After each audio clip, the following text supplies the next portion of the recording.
Hey you guys, what's up? Welcome back to another video. I'm Tamaria and I go by Tamaria Lakay on all my social media platforms. So feel free to follow me on your favorite one.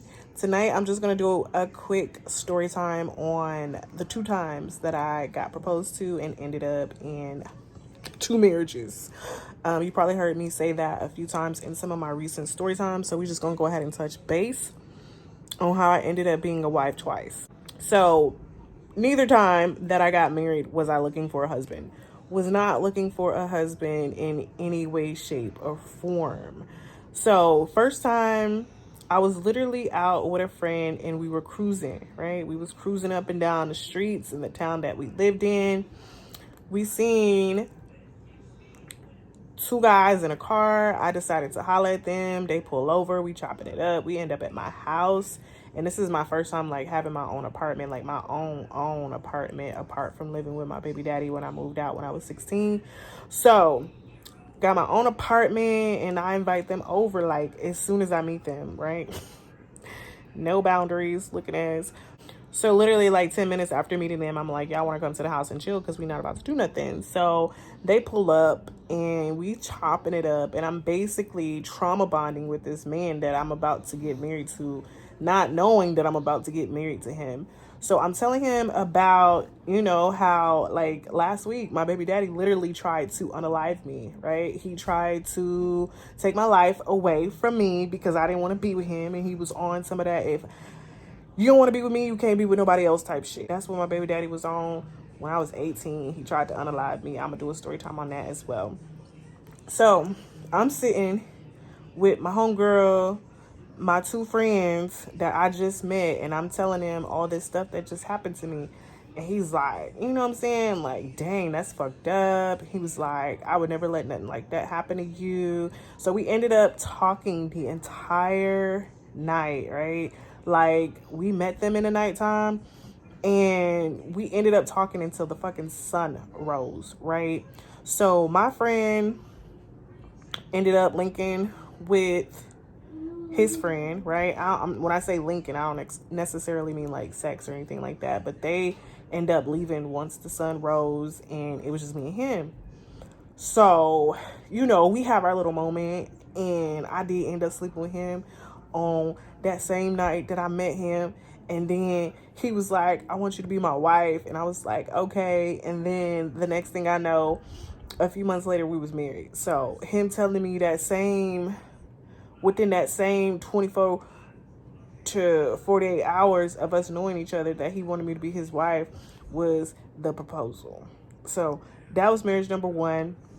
I met him, I want to say like in April, and then we were married by June or July of that same year. Proposal number 2.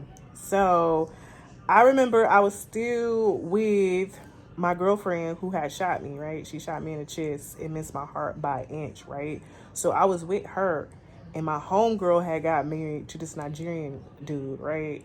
So they hit me up on some, do I want to make some money? And I was like, yeah, because after I had got shot, I had robbed a convenience store and I was facing charges. So I was like, I need some money, right? So they was like, come over and meet this guy. So I go over, meet this guy. He's drunk. I'm sober. And we exchange phone numbers. And before you know it, we discussing marriage, right? And I'm like off and on because it was supposed to be some money involved, but it wasn't no money involved. And then he ended up talking about he liked me. And then I thought he was kind of cool too. And I was like, well, maybe this could be something. So the way this proposal went was, of course, he told his parents that he was interested in marrying me. He told my parents that he was interested in marrying me.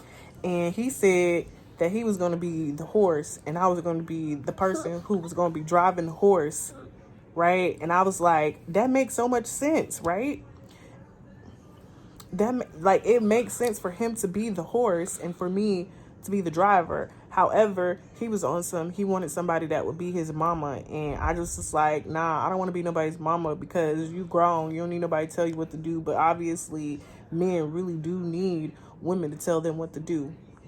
So he talks to his mom, and of course his mama right off the bat just said some disrespectful ass shit, talking about something about how I look or some shit like that. And then his dad never saw me that I can recall, like maybe like on photos on Facebook or something like that. And he was like talking to him about getting married. And so basically he ended up using his tuition money to support our quote unquote marriage celebration. So I remember we had gone out to like look for rings and look for dresses, even though it ended up being a courthouse wedding. Both of them were courthouse weddings, right? So, baby, what I had on for the first marriage, I had on this brown little tank top with these plaid shorts, baby, and this half wig where I was looking like Tina Turner. And you could tell on my facial expression in the pictures that I took when I got married that I was like, what the hell am I doing? But I went ahead and did it anyway, because when I see something, when I say I'm going to do something, I'm going to see it through. Maybe not to death, but at least until, you know, it's not working out for me no more. So that was outfit for the first marriage. Second marriage, we had went and we was looking for dresses, but it was a small budget. And I knew the budget was not only for the wedding, but it was like a budget that was supposed to last him for, you know, some months, because it was technically really supposed to be the tuition money that his mama was sending him for tuition, but we was going to use some of that to go ahead and get married and start the process of him getting his green card. So we out looking for dresses, and I'm trying to be, you know, respectful of the budget. So I'm not really looking for nothing like super expensive, because, you know, it's going to be a courthouse wedding anyway. So I remember we go and we find all the stuff that we need or whatever for that day. And then we go out to eat. And I remember him talking to his friend. And I don't speak pidgin English, but I be understanding it. And I could swear this nigga was like, said something very disrespectful. Like, I knew it was disrespectful. Like, I could feel it. You know how when you be around somebody and they speak in a different language and you don't know exactly what they saying, but you could feel like, you feel like the energy of what they're saying and know it's disrespectful. So he said something along the lines to where you finna get kicked out. He said something along the lines to where like I was easy or I was cheap or something like that. And I'm just sitting here like in my people pleasing mode where it's like, I'm just gonna show him how much I can love him and care about him and be a good person and be a good wife and blah blah blah. So, you know, even though it hurt, I let it slide. So we leave the restaurant, and it's like I knew he was getting ready to propose. It wasn't like no big surprise or anything like that. So we pull up to the house where he stay at, and he talking to his friends, and he's like asking them what to do, because he ain't put no thought, no effort into it or nothing. He's like, should I just bring her in or what? This nigga gets out of the car.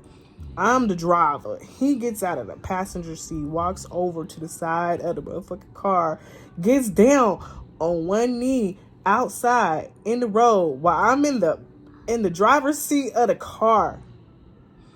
While I'm in the driver's seat of the car, he proposed to me through a car door. Through a car door window, right? And here's the thing. I accept my part in all of this. I didn't have to say yes, but I did. I said yeah, because I knew it was coming. Jariah, move. So I said...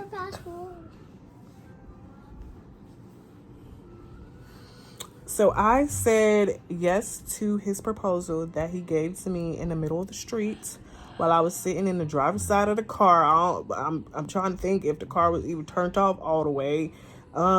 He didn't give no big speech or nothing like that, but he proposed and I said yes, and then he called his friends and let them know I said yes, and then we went in the house, and that was pretty much that. So if you was ever get out of your nose. So if you was ever wondering on some occasions of when you should say no to a proposal, if you meet somebody within 24 or 48 hours, look at that, it's probably not the best idea to go ahead and say yes to a proposal. And if a person proposes to you outside of your car, they don't even open the car door. Shh. They don't even open the car door to look in your eye and hold your hand. Don't accept the proposal. But yeah, that was it for today's story time. I will see you guys in the next one. Leave a comment down below and let me know how insane that was, and I will talk to y'all later. Bye.